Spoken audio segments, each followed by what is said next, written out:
굴절 이상을 가진 환자에서의 놀라운 옵션. 우리가 어떻게 앞을 볼 수 있을까요? 사람의 눈은 카메라와 같습니다.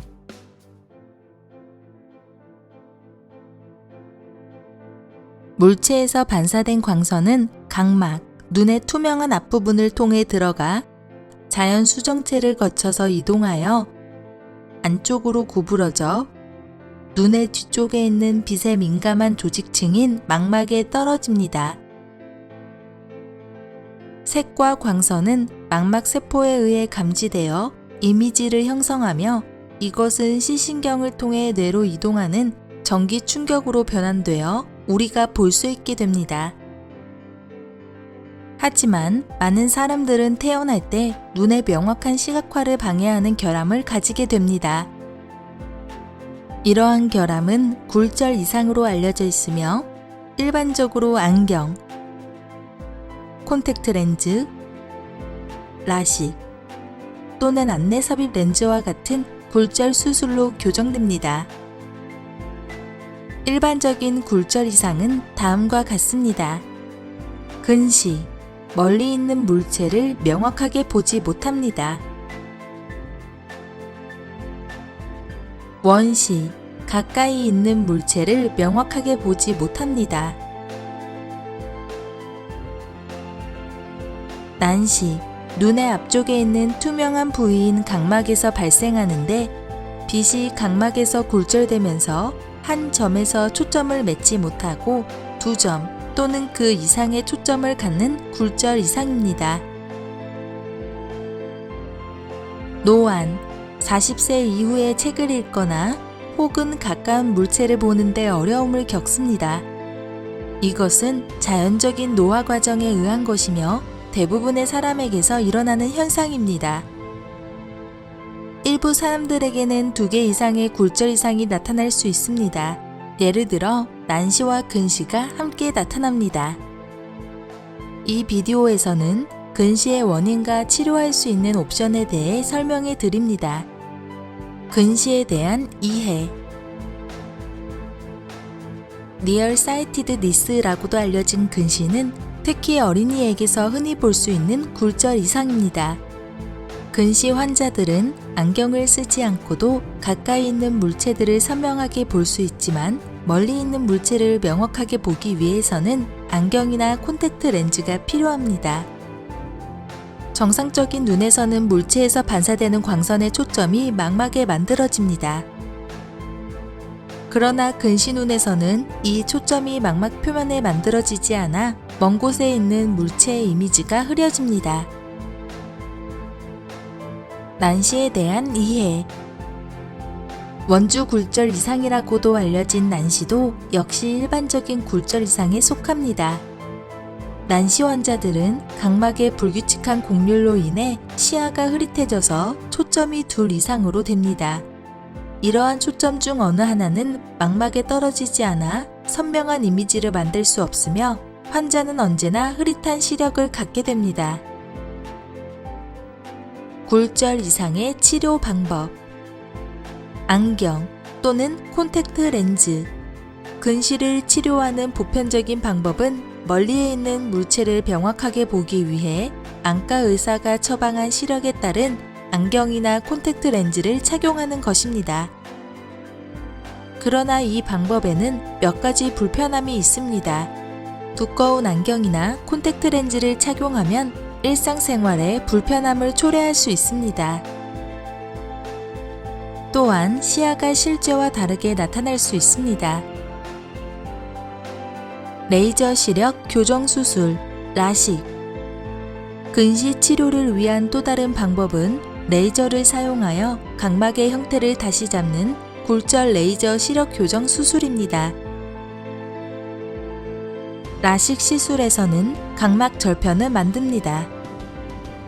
레이저를 사용하여 각막 조직을 다시 형성하고 그 다음에 각막 절편은 다시 본래 위치로 덮습니다. 굴절 레이저 시력 교정 수술에는 몇 가지 제한이 있습니다. 안구 건조증, 라식 시술 후 안구 건조증 질병이 나타날 수 있습니다. 인공 눈물을 사용하여 눈의 자결감이나 가려움증과 같은 눈의 건조 증상을 줄일 수 있습니다. 각막 확장증의 위험.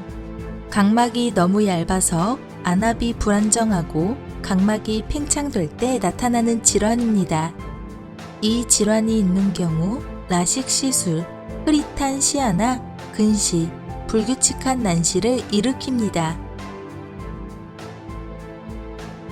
야간 시력 저하의 위험. 라식 시술 후 야간 시력이 저하되는 환자가 있을 수 있습니다. 이러한 시력 저하는 보통 6주 안에 완치되지만 더 오랫동안 남아있을 수 있습니다. 빛 번짐 현상. 이 증상은 보통 6개월에서 12개월 경과합니다.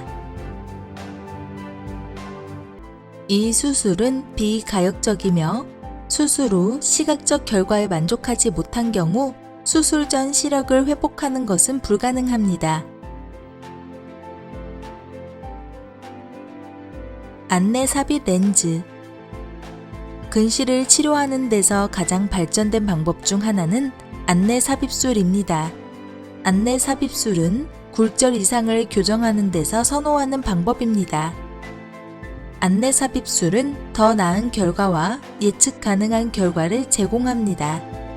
옵티플렉스 글레이즈 안내 삽입 렌즈. 옵티플렉스 글레이즈 안내 삽입 렌즈는 소절개를 통해 삽입할 수 있는 부드럽고 유연한 생체 적합한 재질로 제작되어 활동적인 라이프 스타일을 가진 환자들에게 최적의 시력 교정을 제공합니다.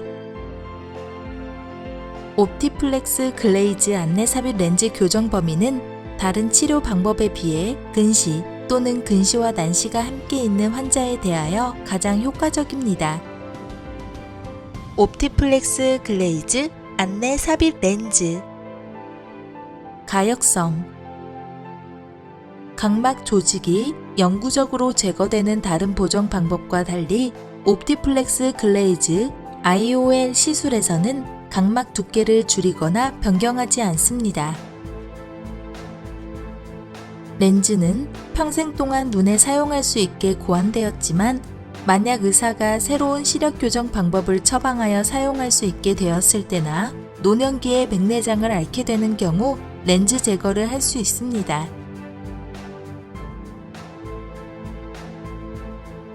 이 시술은 완전히 되돌릴 수 있는 프로세스이며 또한 환자들이 미래의 혁신 기술을 활용할 수 있도록 합니다. 본인이나 다른 사람들에게 보이지 않음. 옵티플렉스 글레이즈 안내 삽입 렌즈는 일단 눈에 삽입되면 본인과 다른 사람들에게 완전히 보이지 않습니다. 오직 시력과 삶의 질 향상을 통해서만 그의 존재를 알 수 있습니다.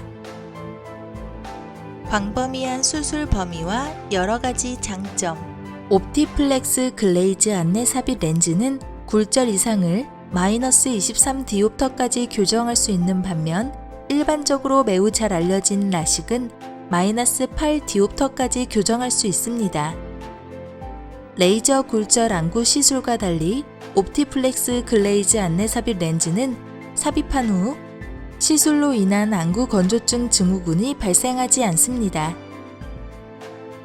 옵티플렉스 글레이즈 안내 삽입 렌즈는 필요한 수술적 절개 크기는 매우 작으며 레이저 굴절 수술에 비해 회복 시간이 짧으며 환자들은 일반적으로 결과에 매우 만족합니다. 옵티플렉스 글레이즈 안내 삽입 렌즈 범위의 수술 단계. 작은 절개가 진행됩니다. 젤이나 OVD가 눈에 주입되고 옵티플렉스 글레이즈는 근시 환자인 경우 눈의 홍채 앞에 이식됩니다.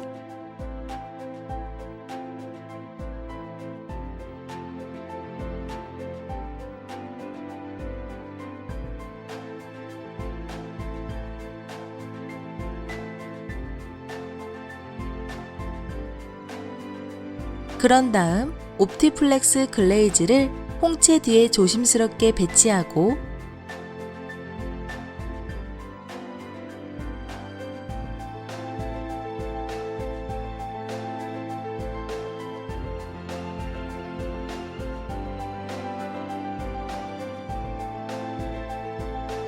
OVD를 제거합니다.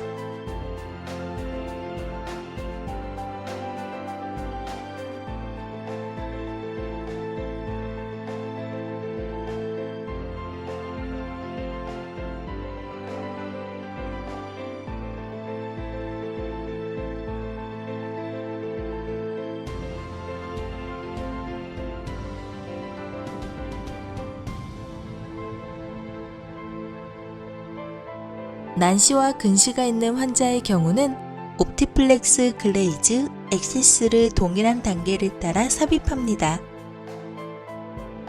그러나 렌즈는 난시를 치료하기 위해 특정한 축을 따라 눈에 고정됩니다. 누구나 이 아름다운 세상을 명확히 볼 자격이 있습니다. 눈 상태에 따라 사용할 수 있는 최상의 방법을 선택하십시오. 안과 선생님에게 안내 삽입 렌즈 옵티플렉스 글레이즈에 대해 여쭤보십시오. 옵티플렉스 글레이즈 범위